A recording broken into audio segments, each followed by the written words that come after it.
Well, ho, ho, ho, and welcome everybody. I think we will get started here on what is becoming a bit of an annual holiday tradition for us here as we do our holiday virtual tour. And this is actually the first one that we've done in a while. So we're a little rusty. I'm not going to lie. I'm a little nervous.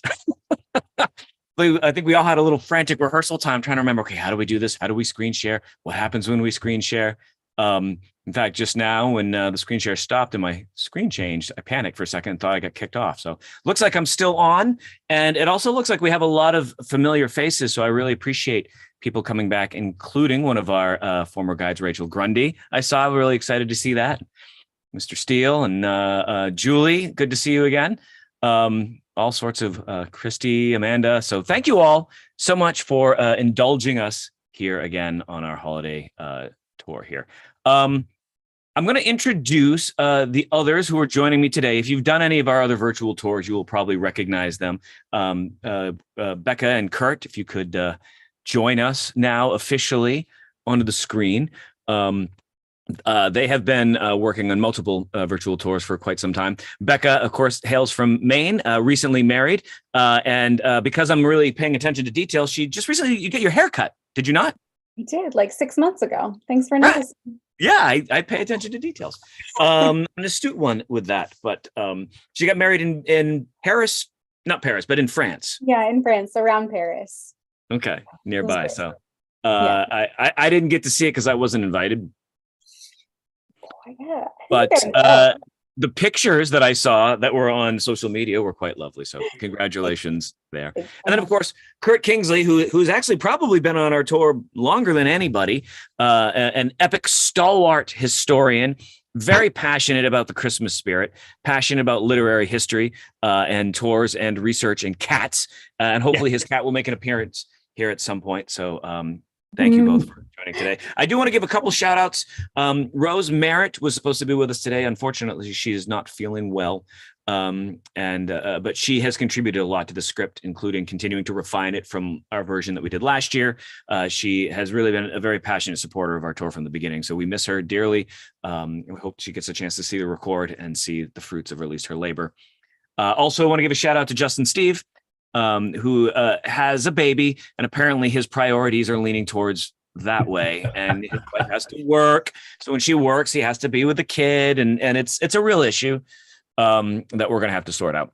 But he did a lot of the very early research on this script way back when, at the beginning of the pandemic, when we were thinking about doing this in July. So a lot of this research really comes from his early efforts. So both Rose and Justin, while not present, will be felt. With that being said, I think we'll start sort of digging into it. Now, the goal of the tour is, of course, really to focus on the American tradition of Christmas and all of the writers that really kind of created what we now experience from a day-to-day basis. And so that's obviously the focal point of what we're doing today. Now, Christmas is a very European holiday, and a lot of the Christian aspects of it come from the European versions of Christianity that came about. Now, there's so much history to all of that I can't even remotely get into that on the tour today. But since it does kind of give some context to how the American version of Christmas has become, I'm going to give you about 5,000 years of history in 2 minutes. So, Kurt, if you could stop the clock. Okay, starting now. Many of the traditions at this time of year begin several thousand years ago with the early pagan rituals, things like mistletoe, gift giving, the tree, the Yule log. They all have pre-Christian roots. The Romans were busy celebrating their holiday of Saturnalia. The Persians had, I might not say this right, Sada. This is a Justin work, so he pronounces it right. The Slavs had Maslenitsa. The Germanic tribes had Yule and their chocolate round Yule cake. And the pagans, of course, had the winter solstice. The Jews had and still have Hanukkah. I believe that's still recognized nowadays. So this is a lot of what was going on in the early Europe. Around the 4th century, the Christians of Rome, Greece, Egypt, Palestine, and Syria all had assigned a holiday celebrating the birth of their Messiah to the midwinter season. Simultaneously, here in the North America, there was a native population here that had about 10 to 15,000 years worth of culture and history. Unfortunately, a lot of that has gotten lost. Now, I will, as a caveat, say that I feel like I'm a fairly good expert on drunken literary history. I am not as well versed in a lot of the different Native American tribes that are out there, although I'm very fascinated by a lot of that culture, and I'm continuing to do more research on that. But unfortunately, there's not a lot of written language. And so for early ancient cultures, when there's not that written language, all we can really glean from it is from archaeological research, from oral traditions, and then from whatever the conquerors tell us. And obviously those are slightly biased opinions. But I did find something interesting that only recently that I learned about is something called the Cahokia Mounds. Not sure if you're familiar with this. It's near St. Louis. And it was it's like an old temple. They're these huge mounds. And there was a very populous city that they estimate, based on what they found, that in the 1300s, this city was more populated in North America than Paris was in France, to give you a sense of just how economically and culturally vibrant it was at that time. And what they have found in doing some of the digging around these mounds is something that we refer to as Woodhenge, a circle of wooden poles, where one of them during the winter solstice would cast a shadow on a temple, and at the summer solstice would cast a shadow on another temple, which obviously represents what we relatively assume is that they worship the sun as a god, and that the seasons were very much a part of their annual traditions. So while it wasn't so much as a Christmas tradition, they did, like many early human civilizations, were very seasonal, cultural, and because the sun is so big, warm, and friendly, they considered it a bit of a god, and why not? Now, getting back over to Europe, 350 AD, you had Pope Julius, who proclaimed that December 25th should be the official Catholic holiday for Christmas. The Protestant Reformation in the 1500s, I've now skipped ahead 1,200 years because I only have 2 minutes that I've wasted. They did some radical changes here because they felt like Christianity was losing its focus. So they had a test for Christian authenticity, which is basically, quote, if it ain't in the Bible, it ain't Christian. And this slogan, of course, inspired all of them to do all sorts of wonderful things. Out went the Latin language, nuns, convents, monks, monasteries, popes, cardinals, indulgences, the seven sacraments, statues, pilgrimages. Ain't in the Bible, ain't Christian. Thank you, Becca. We can see what your calendar is going to be like for the rest of the week. Becca is very busy, so we're very gracious. For the time. You said this would take 2 minutes, Eric. I don't know. I have things to do. I have a meeting after this. So fast forward a little bit more, some of the followers of John Calvin and his pupil John Knox went even further. They eliminated church organs, figurative stained glass windows, all the church music, and anything other than chanted psalms. So a real fun bunch. And Becca, that's my 5,000 years in 2 minutes or less. Obviously, I skipped quite a bit.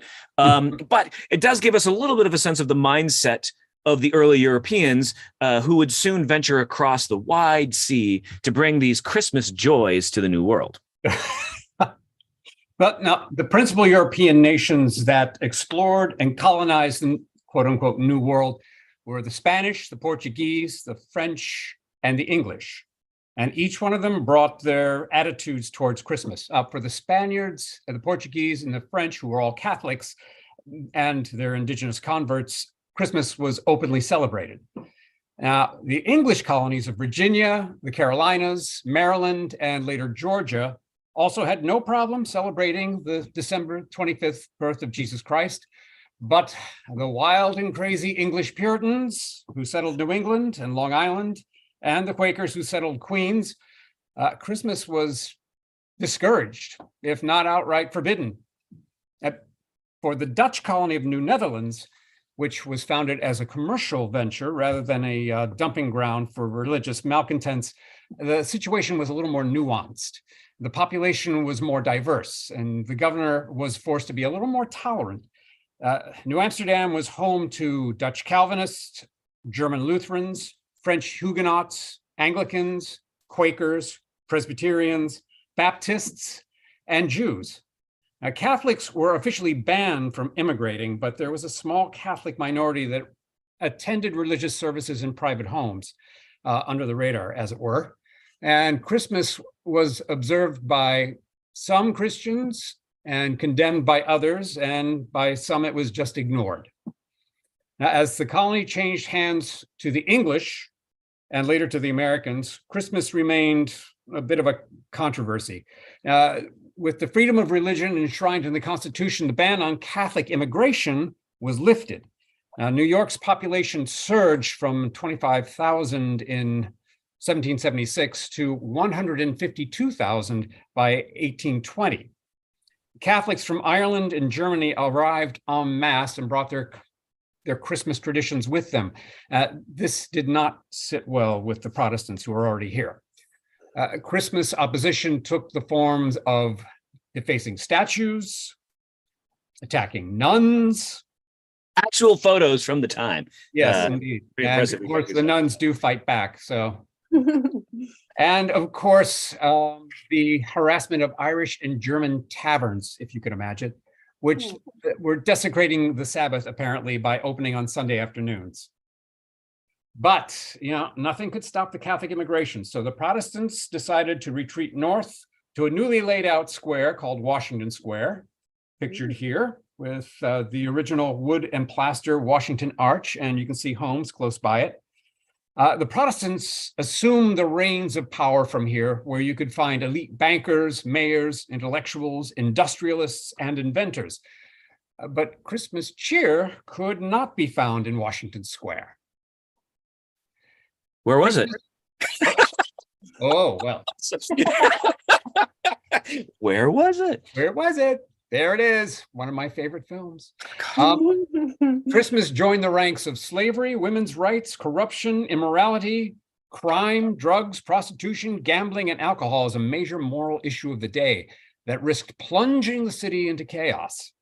In fact, seasonal violence in the early 1800s led the city to establish its first professional police force, especially during a particular English riot. Christmas riot, excuse me, English riot. Christmas riot, the traditional Christmas riot. Christmas riot. The traditional Christmas riot. As kids, get out with your bats and your rocks and go forth, sing carols, and beat up people. Beat up people, yes. An American this happened in 1806. Oh, that's interesting. What? 1806, there was Was there a surprise? What was interesting? What happened? That's like that moment where standing there and you look up at the sky and everyone's like You have to tell us. Yeah, what was interesting? Well, let's see. Right now I'm looking at public notice, observation of Christmas having been deemed a sacrilege, the exchange of gifts and greetings, dressing in fine clothes. Oh my goodness, that's terrible. But I digress. By 1806, there were more than 10,000 Catholics living in the city, and a man named Francis Cooper became the first Catholic allowed, barely, to hold public office. Tensions arose, and Catholics, with the Catholics increasing their presence, and the Protestants, in particular, a group of apprentice butchers by the name of the Highbinders or the Hidebinders would gather outside St. Patrick's Cathedral and taunt the worshipers as they were leaving after Christmas Mass. Now, the next day, the Irish armed themselves, fearing that there would be further harassment, which of course there was. And the police, the Irish, and the Highbinders all clashed and wreaked havoc throughout the streets of Lower Manhattan until the local magistrates managed to restore the peace. And you can see then with this that the Protestant and New York Protestant view of Christmas was particularly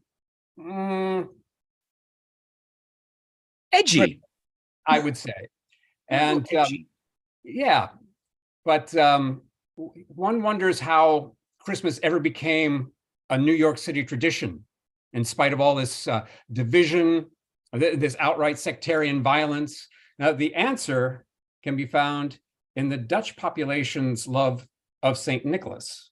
And in fact, The Dutch ship that brought the first Dutch settlers to Manhattan was named for St. Nicholas, the patron saint of Old Amsterdam, as well as children and sailors.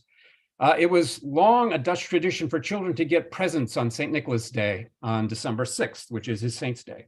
And they often would put their shoes or stockings out for them, for St. Nicholas to leave presents in them.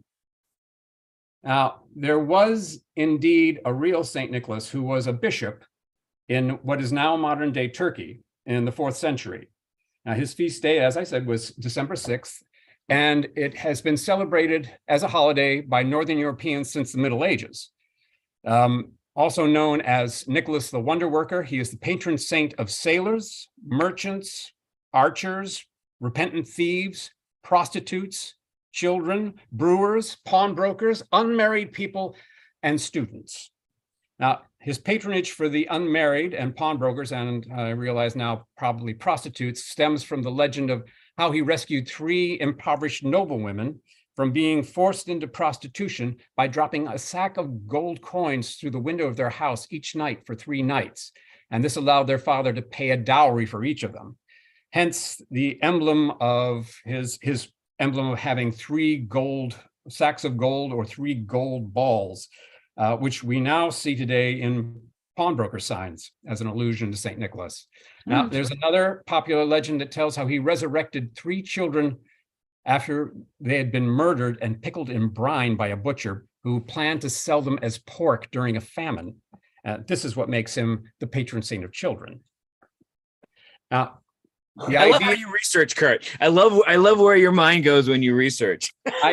I almost wish we had a slide for that one. Yeah, well, I'm not sure. This is supposed to be family friendly. Yeah, well, yeah, it's true. Well, anyway, moving on. The idea of someone brine kids, just leave them on the shelf. You can only imagine what they said when they were resurrected. It smells funny here. Anyway, but the idea of someone magically traveling from house to house, judging your children's worthiness of praise or punishment, is found in other Northern European cultures as well. Now, the Dutch Sinterklaas traditionally rides a white horse, much like the Lone Ranger, while giving out candy and or punishment as needed. The English Father Christmas from the 16th century during the reign of Henry VIII is pictured as a large man in a green or red robe lined with fur, and he typified the spirit of good cheer at Christmas, bringing peace, joy, good food, wine, and revelry. Is that child being pickled, or is that the other Santa? I don't know. He doesn't look like he's very happy, though, does he? He's No, going. What is in that bag? Is there Yeah. brine in that bag? Don't get in the bag. Yeah. Well, in Norse mythology, the supernatural and ghostly occurrences were said to increase in frequency during the winter months, such as the Wild Hunt, a ghostly procession through the sky. The leader of the Wild Hunt is the god Odin, a blue-hooded, white-bearded gift-bringer who rides the winter sky on his 8-footed steed, Sleipnir. In Italian folklore, Befana is an old woman who delivers gifts to children throughout Italy on Epiphany Eve. That's the night of January 5th. It's fairly similar to Santa Claus. Now, she's usually portrayed as a smiling hag riding a broomstick and is covered with soot because she enters the children's houses through the chimney and leaves a bag filled with candy and gifts. And Belschnickel, which is a crotchety, fur-clad Christmas gift-bringer figure in the folklore of southern Germany, and apparently still, oh, look, Eric, very nice. Surprise. Yeah, I understand that this is still actually fairly popular in Pennsylvania Dutch country as well. So Belschnickel is This photo of me, you in Dutch country, yeah. Everywhere. Yep, there Yeah. you go. You can get Yeah, a t-shirt sure. with it on. Yeah. Is a man wearing fur and is typically ragged, disheveled, and carries a switch in his hand with which to beat naughty children, but also a pocket full of cakes for the good ones. Now, Det Moroz has his roots in Slavic mythology and is an important part of Russian culture. He is also possibly the blue wizard of Middle Earth, maybe? Not sure. Translated as Grandpa Frost, he's depicted bringing presents to well-mannered children throughout December. Julepuki is a Finnish Christmas figure, and the name means Christmas goat in Finnish. And some believe this is like the earliest form of present-day Santa Claus. In America, John Pintard was the first to actively popularize the secular celebration of St. Nicholas Day on December 6th. Pintard's reboot of St. Nicholas Day was first held at City Hall for members of the New York Historical Society on December 6, 1810. At the party, Pintard passed around an engraved picture showing St. Nicholas with two children, one good, one bad, and they had stockings, one full and one empty. In recent years, beer producers, sellers, and consumers have united forces to sponsor a beer crawl called SantaCon. Yes.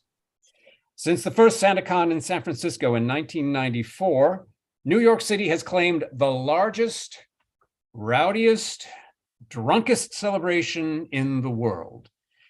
In 2012, an estimated 30,000 participants descended on Brooklyn and Lower Manhattan in an event that was criticized by the New York Times for its sexism, drunkenness, xenophobia, homophobia, and enough incidents of public vomiting and urination to fill an infinite drunk tank. The op-ed further enhanced the event's popularity when it wrote that it contributes absolutely zero value to the culture of the city. There we go. Yep. Now, one could argue, and I'll be that one, why not? I'm argumentative, that New York City owes its existence, its very existence, to Santa Claus. At least this is according to Diedrich Knickerbocker in his diaries that were later called The History of New York. Now, Knickerbocker was an old Dutch scholar and historian, and one day he went missing. And only his notebooks were remaining. And this garnered a lot of attention and publicity, and it really brought a lot of focus to these particular diaries. All of this, of course, was fiction. It was made up by Washington Irving. Diedrich Knickerbocker is an entirely two fictional words. Diedrich, maybe not so much, but Knickerbocker was a completely fictional name that Washington Irving made up. And he put out the articles himself about this missing scholar to get more attention to his History of New York. Now, the History of New York, often referred to as Honey, is a satirical look at the beginnings of New Amsterdam and of New York City. But at the same time, much of it also accurately depicts life in post-revolutionary New York. And it's within this book that Irving is often credited as being the first to start popularizing St. Nicholas as more of the Santa Claus that we know today. We believe that St. Nicholas, the bishop-esque version, is frequently referred to in the History of New York because Washington Irving was a friend of John Pintard and was also there at the Historical Society's push to make St. Nick the patron saint of New York. In Honey, Irving reimagines the founding of New York using the actual historical figure of Olaf van Cortlandt. And he creates a fictitious journey of Cortlandt and his band of merry explorers as they wander about the island of yet unnamed, by the west, Manhattan. Cortlandt, in the book, leaned heavily into the sainthood of St. Nicholas, as well as into the significance of dreams. Irving describes the following dream. And the sage Olaf dreamed a dream, and lo, the good St. Nicholas came riding over the tops of the trees in that self-same wagon wherein he brings his yearly presents to children. And he lit his pipe by the fire and sat himself down and smoked. And when St. Nicholas had smoked his pipe, he twisted it in his hatband and laying his finger beside his nose, gave the astonished Van Cortlandt a very significant look. Then mounting his wagon, he returned over the treetops and disappeared. Now, this is the first depiction that we know of, which has the character flying in the air, delivering presents to children. It's the first we know of with the famous finger beside the nose gesture, which would later be preceded by the finger up the nose gesture. And of course, according to Cortlandt, according to Knickerbocker, according to Irving, St. Nicholas, aka Santa Claus, was telling Cortlandt that he should settle here in Manhattan. Now, the next evolution of the image of Mr. Claus comes from an obscure poem published in 1821 that may or may not have been entitled either Old Santa Claus with Much Delight or A New Year's Present for the Little Ones aged 5 to 12, written by either Isaac Doolittle or Arthur Stansbury or Anonymous or who the hell knows. It's often erroneously referred to as The Children's Friend. Now, is that the same name? That was the same name as the pamphlet it first appeared in, which appears to be a periodical of sorts for some children's literature. At any rate, whatever it's called by whomever wrote it, it has the earliest depiction of reindeer pulling Santa's sleigh. Now, still, as you see, a far cry from the Santa that we know today, but I'm guessing one of the reasons it may be less known comes from the ending of the poem. Kurt, if you would. Where I found the children naughty, in manners rude, in tempers haughty, thankless to parents, liars, swearers, boxers or cheats or base tale-bearers, I left a long black birchen rod, such as the dread command of God directs a parent's hand to use when virtue's path his sons refuse. God At bless us. least he didn't put him in pickle juice. Well, yeah, I guess he should count himself lucky. Sorry, couldn't And help to it. this child shall be a fine pickle juice and a bit of brine. Indeed. Now, the one piece of literature that truly cemented the image of Santa into the sidewalk of our collective American consciousness would be the poem originally titled A Visit from St. Nicholas. First published in the Troy Sentinel in 1823, we now know it as 'Twas the Night Before Christmas.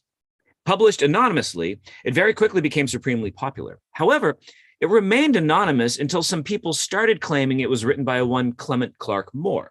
This is around 1836 or so. So after 13 years of anonymity, it's accredited to Clement Clarke Moore. However, he did not personally make that claim until finally in 1844, when he added that poem to a collection of some of his other poems, which are actually fairly hard to find, but I have found them and they are all very, very bad. I joke, and yet most of Moore's writing was a very far cry from this jolly pipe-token fat elf described in the poem. Moore was the son of the second Episcopal Bishop of New York, Benjamin Moore, and his son partially followed in his footsteps. Clement Moore became the first warden and vestryman of the St. Luke's of Episcopal Chapel, what we now call St. Luke in the Field. But Moore skipped the ministry and instead became a religious scholar and famously attacked Thomas Jefferson in 1801 for lack of morals in a work that he called Observations upon Certain Passages in Mr. Jefferson's Notes on Virginia, which appear to have a tendency to subvert religion and establish a false philosophy. And nothing about slavery?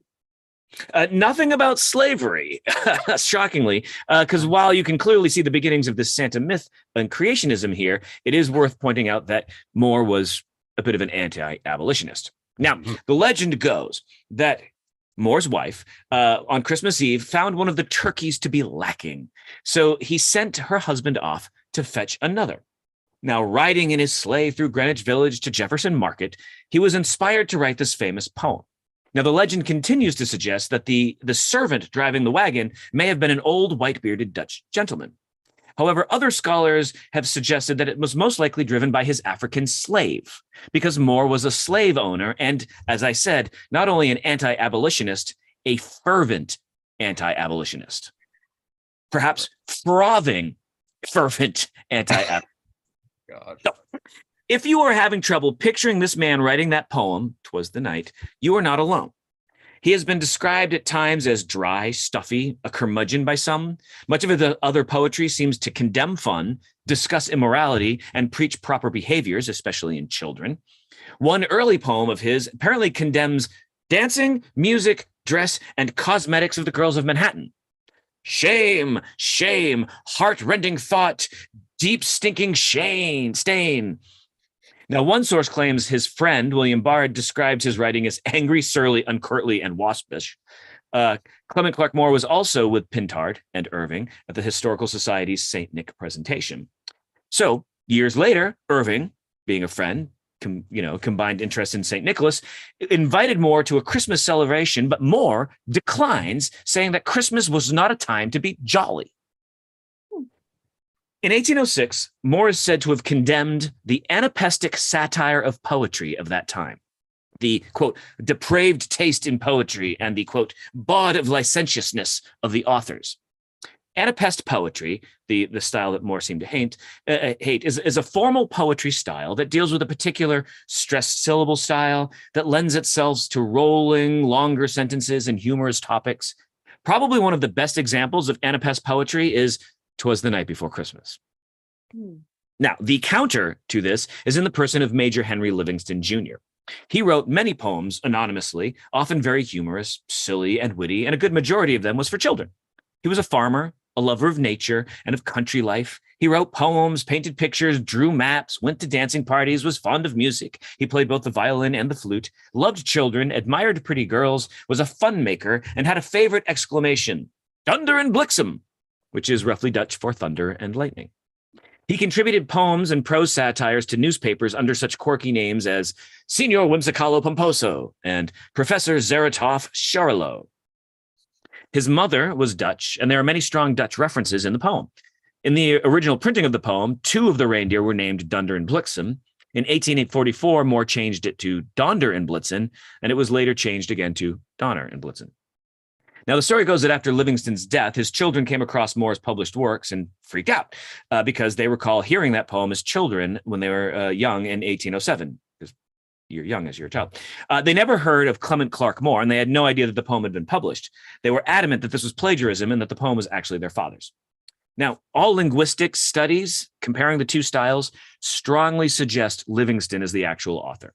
One linguist wrote, "For Moore to have written this poem, he would have had to have slipped into a style that was not only atypical of his own verse, but utterly typical of the very man who, according to his descendants, wrote the poem." Another said Moore was a dull moralist, a pedagogue and satirist, who did not have the verve, imagination, humor, or whimsy of Livingston to write such a poem. Another analyst was a bit more harsh and unfair, claiming that Moore never had a day of fun in his life. It seems kind of extreme. What is interesting, though, is that right before Moore published the poem under his name in 1844, he wrote to the Troy Sentinel to ask whether or not they knew who the author of that poem was. It's a bit telling that he did some research before making the claim. Now, we may never know who the true author is. Both camps do have strong arguments, but the only existing documentation supports Moore's claim. But to give you a suggestion, an idea, here's a couple of examples of their different writing styles, so you can maybe form your own opinion. First, let's have a sample of Livingston's poetry, if you would, Miss Becca. To my dear brother Beekman, I sit down to write, 10 minutes past 8 and a very cold night.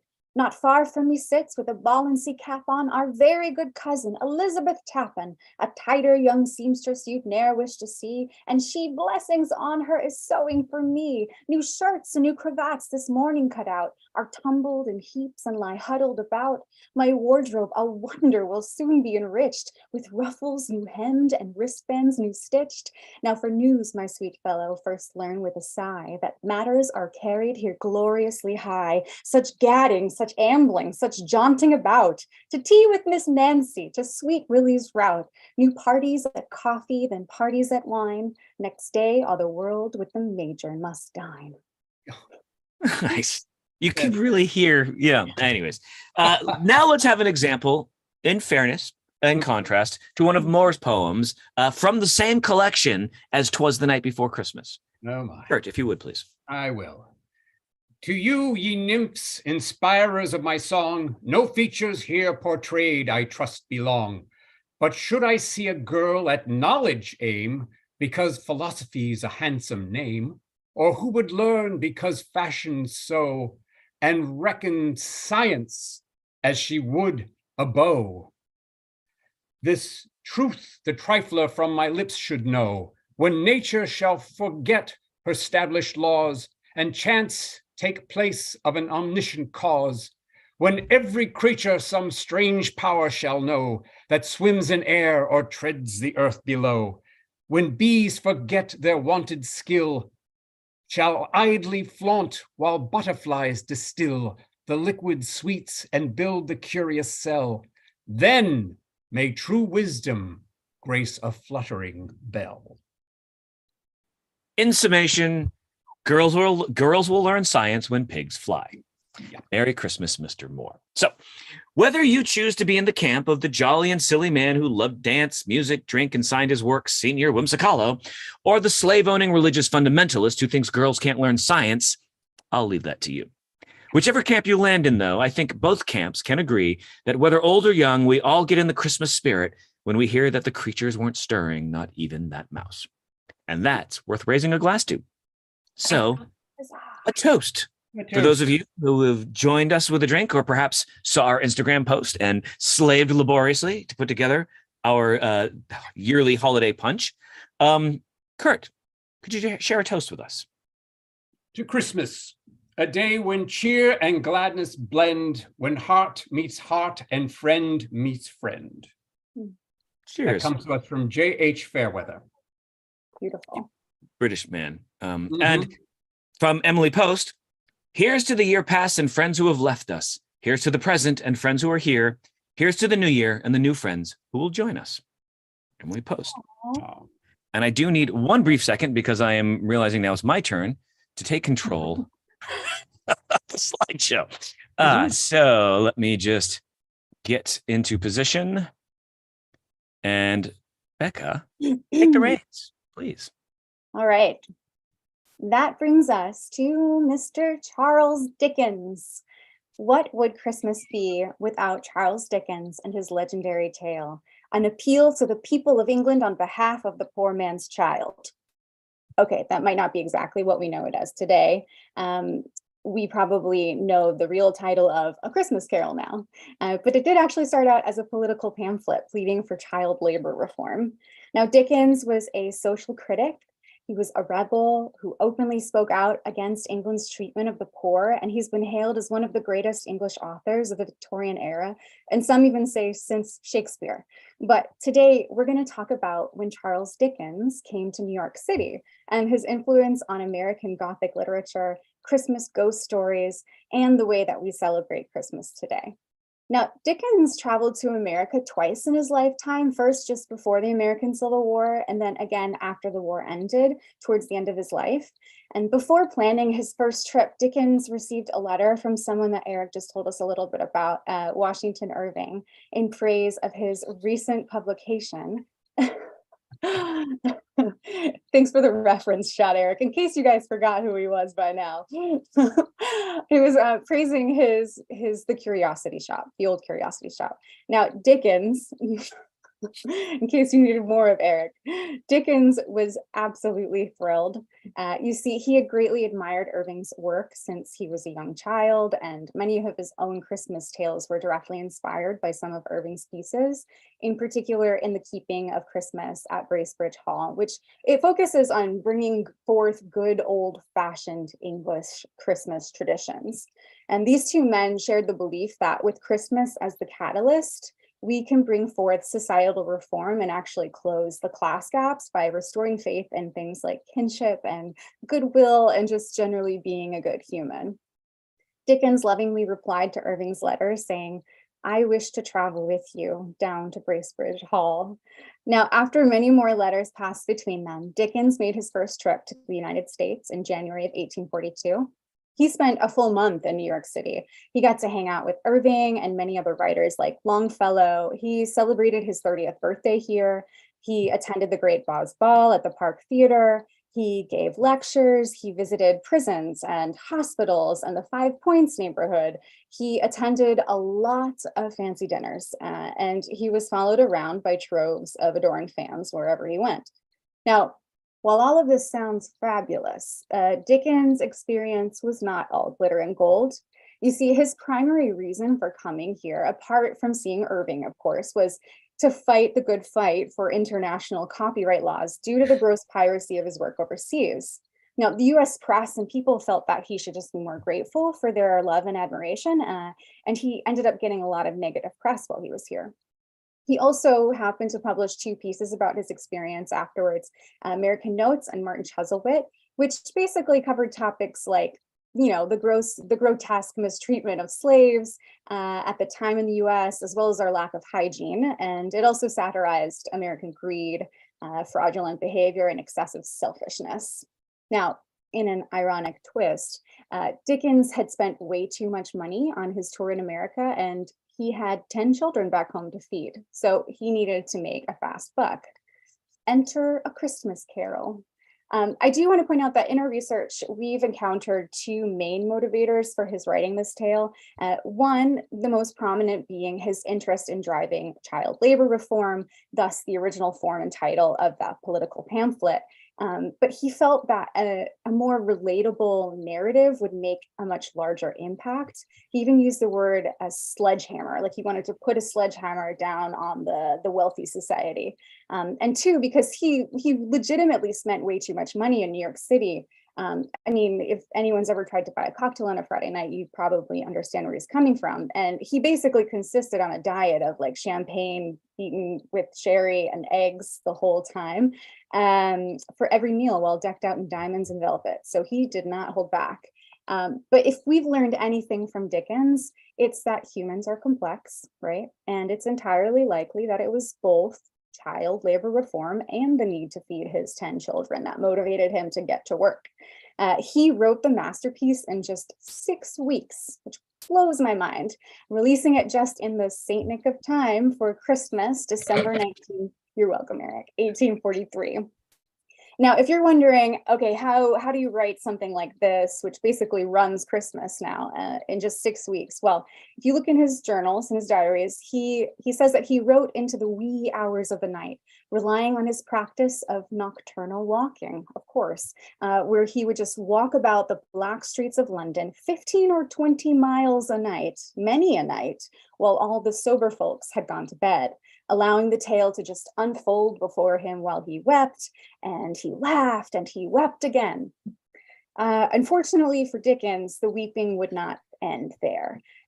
So while A Christmas Carol brought Dickens unfathomable fame, worldwide fame, he didn't actually make as much money off of it as he had intended. Now, some sources say that his publishers just refused to invest after the failure of Martin Chuzzlewit, and some suggest that he came up with this brilliant idea himself to just cut out the middleman and try to make more money off of it. At the end of the day, though, he had to cover all the costs himself, but he still just could not help it when he really, really wanted those 4 color plates and that pretty salmon colored fabric and the gold foil on the spine of the title. I mean, can you blame him? It's beautiful. But the novella, it sold out all 6,000 copies by Christmas Eve. That's just 5 days after its release. And while it sold for less than his longer novels would have, it was still too little to make a real profit, given the expenses to produce it, and still too much for a regular Joe in the street to buy it at 5 shillings a pop. I mean, we know from A Christmas Carol that Bob Cratchit himself only made 15 shillings in a week. So he certainly wouldn't be spending a third of his weekly income on one book when he has 6 children at home to feed. But the story, however, was a huge hit, and the cultural shift was just that social sledgehammer that Dickens had promised to deliver on behalf of the poor man's child. Now, Dickens accomplished exactly what he and Irving had set out to do by revitalizing the spirit and the celebration of the Christmas season. And as a result, we actually saw a shift towards more charitable efforts among Victorian people across the globe, as well as many of the timeless traditions that we still carry on today, like giving to the poor and singing Christmas carols and gathering around a fire to tell ghost stories during the most haunted time of the year. Anyone else? No? Eric, you don't do that? Of course I do. Right after my Christmas riot, I like to tell really spooky. Yeah, you riot, you tell Gothic ghost stories, you horror summon the story. dead. Right, exactly. Okay, so maybe that one didn't really stick here in the States. It is very common overseas, and the practice of telling ghost stories around Christmas was a Victorian staple. And it was an ancient practice that was based on pagan rituals and celebrations such as Yuletide and Saturnalia. It was basically during the 12 days of Yuletide, not to be mistaken with the 12 days of Christmas, which is different. It's when the veil of the spirit world was at its thinnest point, which would also explain why there were so many ghosts who were able to just come break through and talk some sense into Scrooge. Now, Dickens went on to write 4 more Christmas ghost stories, and he even inspired a few other fellow writers of Gothic lit, like Louisa May Alcott, who we talked about last year, and Edgar Allan Poe, which I find fascinating. I just love that these 2 minds met in the world at one point. I wouldn't have put them together naturally, but oh, yes. I have my Poe in a Christmas sweater. There you go. Oh, you dressed him up for the I occasion. did. Where's I his don't have an ugly uniform? Christmas sweater, but Poe does. Ho, Oh, ho, ho. Poe's representing. Thank you, Eric. So in 19, so Poe was a really big fan. He was like a super fan of Dickens. I mean, we're finding as we're talking through this tour that basically everyone we're talking about was a super fan of Dickens. In 1941, Poe published his piece called The Murders in the Rue Morgue, I should say which was, 1841. We oh, should probably- yeah, 1841. I think, Yeah. I don't think it was writing that much by 1941. No, did you sub out my script? Is this sabotage? It was not me. Or just change it to 1491. I just finally started listening to you. So that's when I caught it. Pleasure to be here. So in 1841, he published this piece, which is actually credited as the first detective story, so in the detective genre. And later that same year, Poe was delighted to find that Dickens ended up releasing the first few chapters of his own murder mystery story, Barnaby Rudge. And he took on the challenge to solve the mystery himself before the novel was finished. So Poe he published his review of the first few chapters, and he also correctly identified who the murderer would be. And this was shared with Dickens. And to this, he replied, because it's such a crazy story. He's like, well, this guy must be possessed of the devil, which I don't think is that surprising, unless he's wearing a Christmas sweater, and then it's a little mixed messaging there. Now, when Dickens was in the US, he actually agreed to meet with the up-and-coming Poe during his first trip to America. And after Poe sent him a letter with some of his work, hey, could you come help me out? Poe told Dickens that he had awoken this new era in his mind, and he was really hoping that he could find him a publisher in London, which sadly Dickens was not able to do, and Poe actually begrudged him for that for a while, but it didn't stop him from using his pieces for inspiration in many of his works. For example, Poe felt inclined to write The Bells after reading Dickens' Christmas Goblin story, The Chimes. Now, he was stating that he was just like haunted by the sound of the chimes, and he needed to get them out of his head, which seems to be a very common theme for Poe. But the character of Grip, which Dickens based on his own beloved pet raven, also named Grip, enchanted Poe. And he felt like it was just this beautiful storytelling device to bring life to an animal like that. And of course, it inspired his best known piece, The Raven, in 1845. Now, some may even argue that The Raven is technically a Christmas ghost story. It's set on a cold December night around a fire, and you start hearing weird things. But Poe, like Dickens, was also not very lucky when he published his best-known piece. He sadly sold all of the rights to The Raven for a measly $9 just before it made him famous, and he died in absolute poverty. Now, after Poe's death, Charles Dickens actually looked up his mother-in-law, who had been left destitute, and left her a large sum of money with the assurance of his sympathy, which I just find so touching. Now, in proper Victorian Christmas fashion, we invite you to just take a moment, just curl up in front of the fire while Kurt shares with us just a little taste from Poe's The Bells. Hear the sledges with the bells, silver bells. What a world of merriment their melody foretells. How they tinkle, tinkle, tinkle in the icy air of night, while the stars that oversprinkle all the heavens seem to twinkle with a crystalline delight. Oh, the bells, bells, bells, what a tale their terror tells of despair. How they clang and clash and roar, what a horror they outpour on the bosom of the palpitating air. Merry Christmas. Thank you, Kurt. Onomatopoeia very much in the fore there. Yeah, 100%. You can feel the bells in the air. Oh, yeah. Absolutely. And maybe the torment as well that he experienced, just a touch. Okay, so at this point, we're pretty confident that you might be just humming some classic Christmas tunes, such as Silver Bells, maybe inspired by that piece, and maybe White Christmas, or perhaps even Rudolph the Red-Nosed Reindeer. All of which we wanted to point out were written by notable Jewish composers, many of whom hailed from New York. And now we are going to turn our focus back to the great shining city of Gotham. And we invite you to imagine that you're strolling around Herald Square. If you haven't been there, we have some references for you here. You're rounding out Radio City up to Fifth Avenue, with you've got the twinkling lights just shining along the streets. A frosty chill is in the air, and amassed shoppers stop at every single step, blocking your way, and their gaze just inextricably drawn to the spirited life within the stores as they pass. Yeah, that's right. So we're talking about the most American aspect of a New York Christmas, the holiday window display. Now, by the turn of the 19th century, the Industrial Revolution had made plate glass inexpensive and accessible. So store owners started building larger windows and spanning the full length of their stores, which you can see in the images here, to showcase the merchandise to consumers in a way they had never done before. Now, as a result, the idea of window shopping became an effective tool to lure in more customers. It was the great R.H. Macy himself. No, not that one. That's the one. So R.H. Macy first revolutionized the holiday season when he debuted the nation's very first Christmas windows in 1874 at his store on 14th Street. Now, since that time, New York's holiday windows have deployed a combination of spectacle and art and showmanship and science and technology. And some of the great artists that we know, like Andy Warhol and Jasper Johns and Robert Rauschenberg, have all done displays, which is crazy too.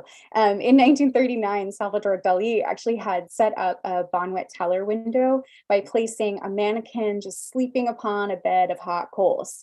Well, so some people made a few edits, let's say, and he was so outraged that he smashed through the window display in a fit of rage. This is an actual photo, and he fell out onto the street.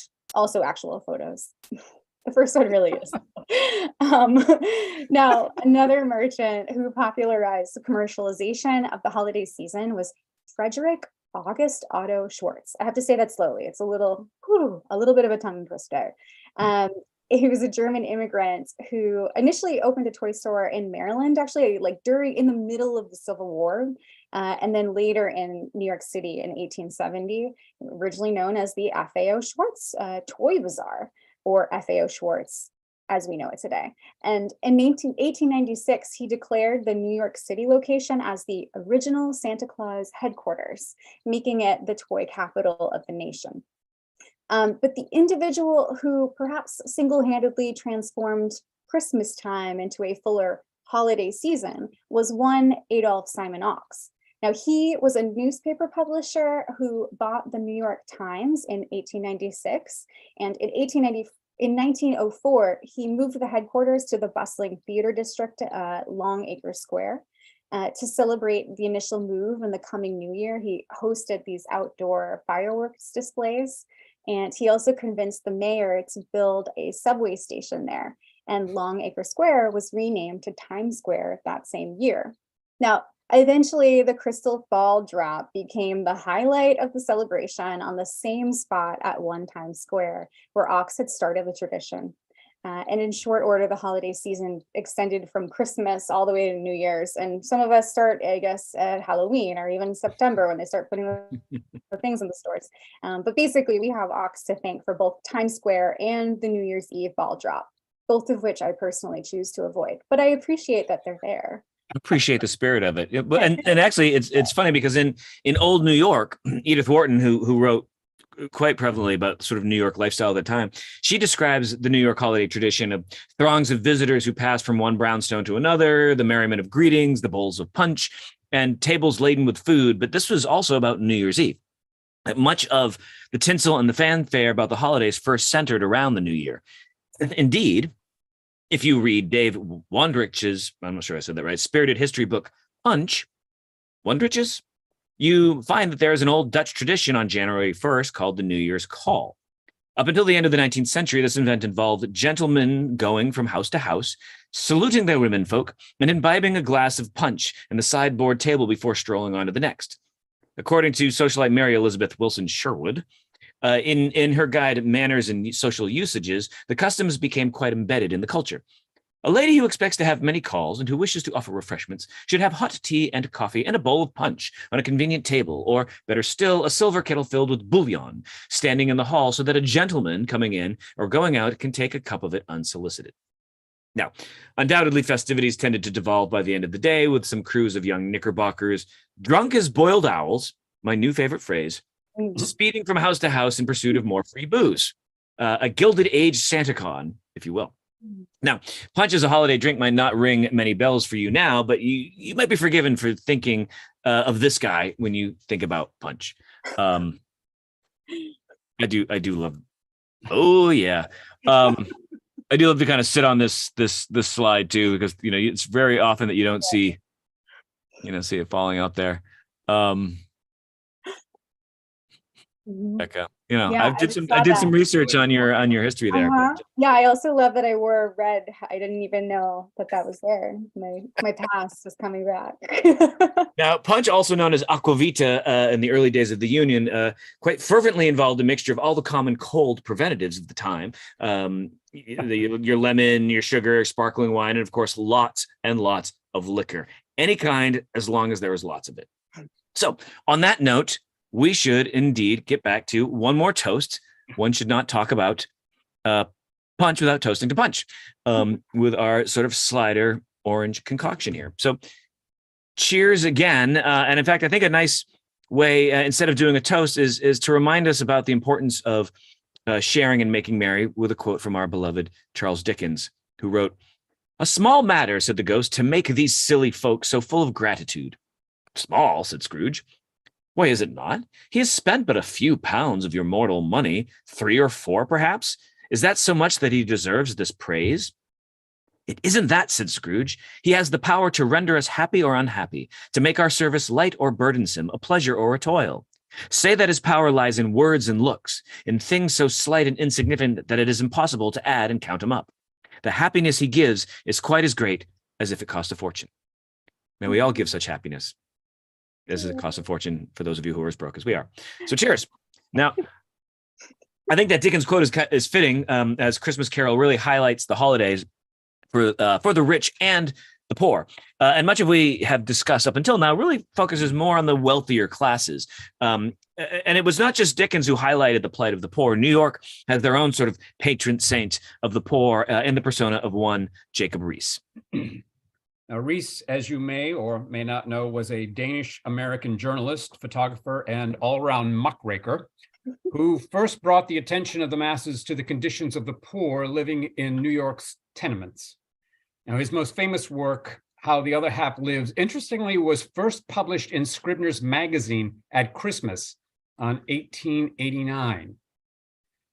Before he expanded it into a full-size book.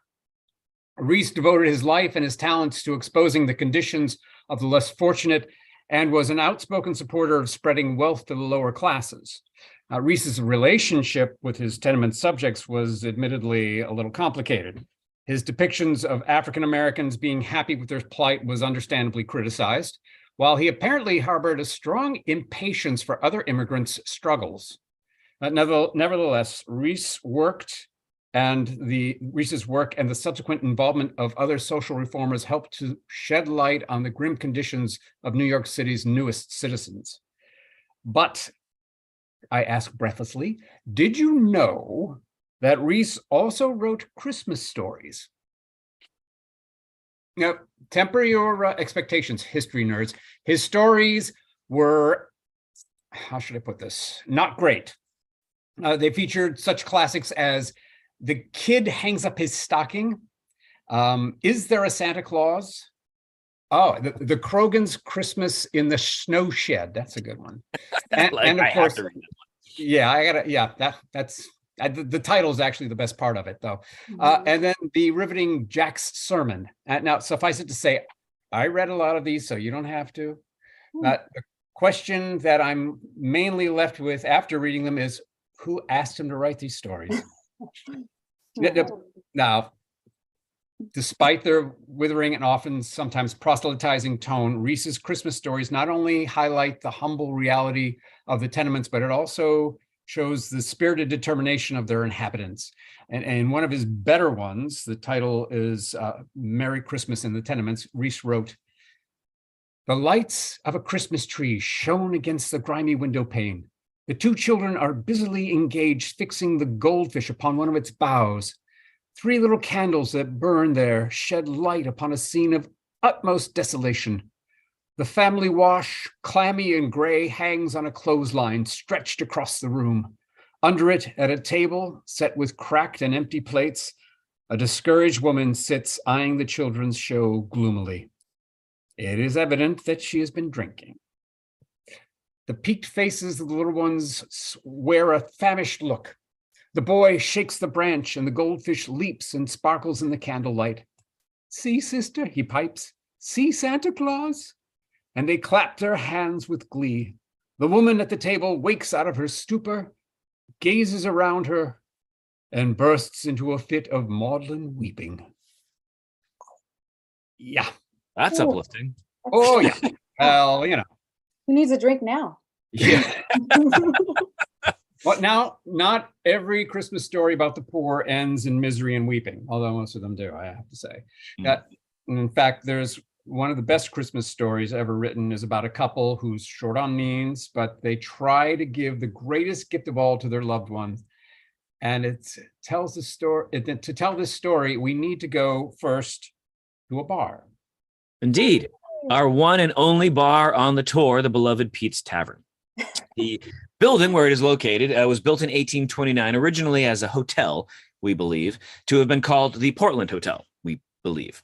There was a grocery store there for a time, and then eventually it became a saloon, we believe.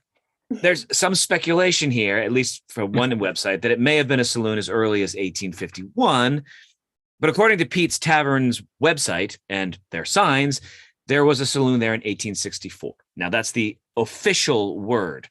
However, I've heard the rumor that the earliest documentation of a bar there is in 1864, but since I have not seen it, I can't really say that it's true. All I can do is regurgitate the information as hearsay and wonder if maybe Clement Clark Moore claims to have opened a bar there in 1864. However, I did find a picture of a liquor license for that address made out in 1896. So we have that.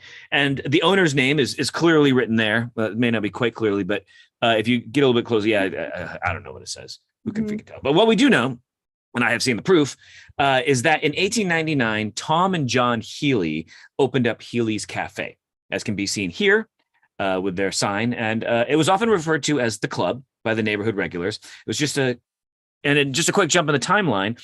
They ran into a spot of bother during Prohibition due to the whole illegality of selling alcohol. So they tossed up a half-assed flower shop in the front as a cover, and then then kept the big awning entrance to the bar in full view there off to the side. Not quite so secretive. They were politically connected, which helped, and apparently Joseph Kennedy was one of the people providing them with booze, ironically enough. Now, in 1932, Peter D. Bells purchased the place and started calling it Peter D. Bells. He eventually felt that tongue twister of a name did not quite roll so trippingly off the tongue, so he shortened it to its current Pete's Tavern. However, in the Healy days, prior to Peter D. Bells, pre-Prohibition, it became a favorite haunt of William Sidney Porter, a.k.a. O. Henry. I can say O. Henry a lot easier than Williams. I'm from Maine. I can't say ours. It's Porter. Porter.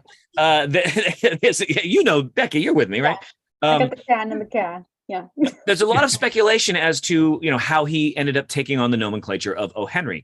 Some think its initials mean where he was born, or maybe represents his time in prison, but I think he did it because he likes it. Now, in 1905, he wrote what is arguably his most famous short story, The Gift of the Magi. Allegedly, it was written at one of the booths in what is now Pete's Tavern. The claim is at least that it was there. However, the firsthand account of that night suggests that it was actually a conversation at that bar about how O. Henry owed the paper a story for the next morning. He and his friend and eventual biographer, William Wash Williams, was discussing it, and O. Henry said that he had described to the paper the picture that he wanted them to draw. And then Williams asked, well, will the picture fit the story? And O. Henry said, oh, yes, I haven't written it yet. After a couple more drinks, he went back to his flat and wrote the story in a matter of hours. So this is the sketch that was drawn prior to the writing of the story. This is actually taken from the paper where the story was printed on its first day on December 10th, 1905. Now, despite his likely inebriated state, he actually wrote a very sweet and beautiful story about a poor couple that were looking to buy each other a Christmas gift. But in order to buy the perfect gift for their partner, they had to sell something of personal value of their own. And of course, there's a bittersweet but beautiful twist at the end, and it's a wonderful Christmas tale of gift-giving, generosity, and heavily in the vein of a Dickensian Christmas tale, which is no coincidence because he claimed Charles Dickens was his favorite author and biggest influence. So with that, we'd like to say thank you, but we're not going to quite yet because there's one final homage we should pay to truly honor the spirit of Christmas. The true masterpiece, the most iconic and influential Christmas story ever written. A true masterpiece of Christmas spirit, the pinnacle of holiday storytelling. I think you all know what I'm talking about. I'm going to go ahead and start reading the first sentence here, but I know you all know it, so feel free to join in with me whenever you see fit. But the story begins, quote, "It was Christmas Day, and Danny the car wiper hit the street, junk sick and broke after 72 hours in the precinct jail." That's right. I'm talking about A Junkie's Christmas by William S. Burroughs. That classic tale that we all had read to us as children. I even think there's a ballet version of it somewhere, I'm sure. My discovery of it, in all honesty, though, was an epic claymation version that was played on Nickelodeon. Yes, Nickelodeon, the children's channel, aired a William S. Burroughs short story read by William S. Burroughs. Now, if you were one of the rare few that have not actually read this story, I'll give you a brief summation. It's the story of a junkie who spends the whole day searching for a quick way to find some cash to score another hit of heroin. Now, spoiler alert, after a grueling long day, he finally scores a hit. And he goes back to one of those motels that you rent by the hour. And just as he's getting ready to secure his dose, he hears the agonizing moans from another room of a young man. And he goes into this other room, and that young man is suffering from kidney stones, is in his extreme pain.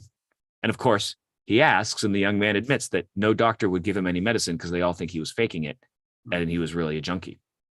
So that Christmas Day, Danny the car wiper administers the one hit that he could score after that long, grueling day, gives it to the young man, and then goes off to try to look again. I get teary-eyed every time I think about it. I mean, it's such a heart-wrenching ending and a great example of the generosity of humanity at this holiday.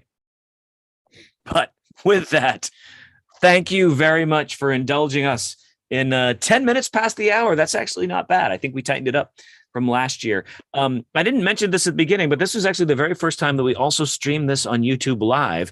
So while there are 19 participants here with us, actually 4 of them us, 15 participants with us, I think there's several thousand who are probably watching us live on YouTube. So for you thousands, thank you very much. But I do appreciate your return and support. This is something, Beck and I were talking about it as we were putting this together again, that I miss doing these. I am excited. We are doing in-person tours again, and Kurt has actually led a couple somewhat recently. So the Village tour is coming back. It is different. Gentrification ended up being a bigger twist than the pandemic, ironically enough. But I feel like we're really on a good path to revitalize our tour and bring some new light to some other stories that weren't always as told. So I'm really excited about the new direction that it's going. And we do have the Brooklyn tour that we're kind of keeping in our back pocket right now. So we are getting back into live tours, and yet I miss the ability to share in the comfort of the home with my heater and my drink out of the weather. I like the fact that we are no longer limited to how far somebody can walk in an afternoon, and we can really cover a lot more topics. So the hope is that come 2023, we'll start reintroducing some of these back into the repertoire as well as some of our live tours. And apparently I got so emotional because I got a little bit blurry here as because my camera is saying, stop it. This is like the playoff song at the Oscars. Enough. We're getting you how to focus. I thought you meant your eyes got a little blurry, Eric. Yeah, exactly.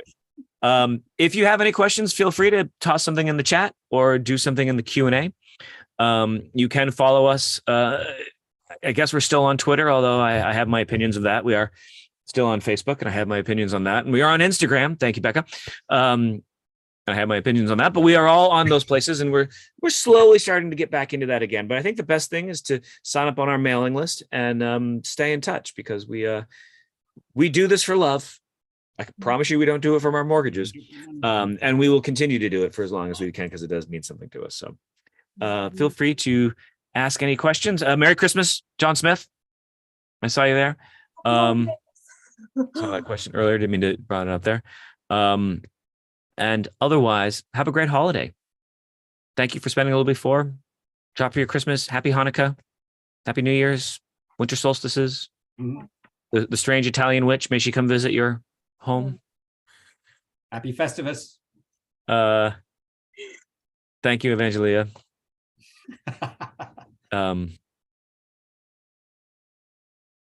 Bill Steele, I believe, is 6 hours ahead of us, so it's very late, if I am correct, over there right now. So kudos to you, sir, for joining in. He actually wrote probably one of the best reviews on one of our tours, when he on our virtual tour, where he wrote back and he said, "Curse you! Do you know how much money it costs me to buy all these new books and authors that you've exposed me to? Are not good for some people's wallet." I appreciate you coming back. And Julie, I believe you were really the first new version of the tour that we're doing. You were with me on that trial run when we kind of tested it out. She was the first people that I brought over to the Four-Faced Liar not too long ago. So she, thank you for staying in touch and continuing to support us. And yeah. Oh, Merry Christmas, Andrew. When did Krampus become part of the tradition? I don't know. When I realize how behind I am in Christmas shopping, I start to cramp up. So maybe that's how it kind of got in. Oh, dad jokes. No. Got to get shopping in the Saint Nick of time. Oh, yeah, that was good.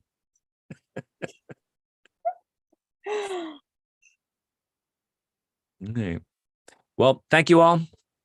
Farewell. Happy holidays. And we will Marie and I we stopped by Marie Christ last week too. Nicely. Oh, Marie's a stalwart. Cheers from the UK. Oh. Thank you, Mr. Steele. Cheerio. All right. Take care, y'all.